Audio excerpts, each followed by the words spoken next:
The influx of students from across the globe, isn't that a compliment, though, to the system? I mean, well, sure it is. I mean, if you go to any campus, you can see how international it is. It is. It's a compliment to American higher education generally. It's also market-driven to some degree, and we're all glad of it. So if you think of kind of these emerging economies that are coming from China, India, you're looking at 10 times the number of students matriculating to higher education, for instance, just in China, compared to what would be the case for us. They don't have an infrastructure yet to absorb all of those students whose families want their kids to experience higher education, and they come to us. And that's why Webster University has been in China.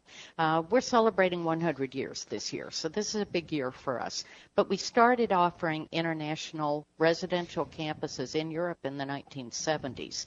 So the global students, the international students we have on our campus here in Webster Groves or even downtown, typically are coming from our campuses that we operate in Europe, Asia, and Africa now. But I'm looking at a statistic right here. It says in the last decade, China has doubled the number of colleges and universities to 2,409. They are building them like crazy. They're building. They want to keep their students there. They are. You bet. How do we combat that here in the U.S.? Do we build them as much, or does the financing get in the way, as you mentioned?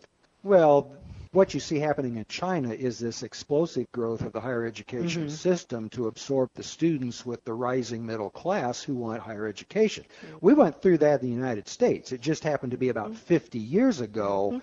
And now all of those new buildings on all of our campuses that were coming up out of the ground in the 50s or 60s now are needing repair and renovation and replacement. So the same thing that this country went through post-war, you see happening particularly in China, not just in China, but particularly there, and certainly the largest country experiencing this. There's still plenty of business to go around, though.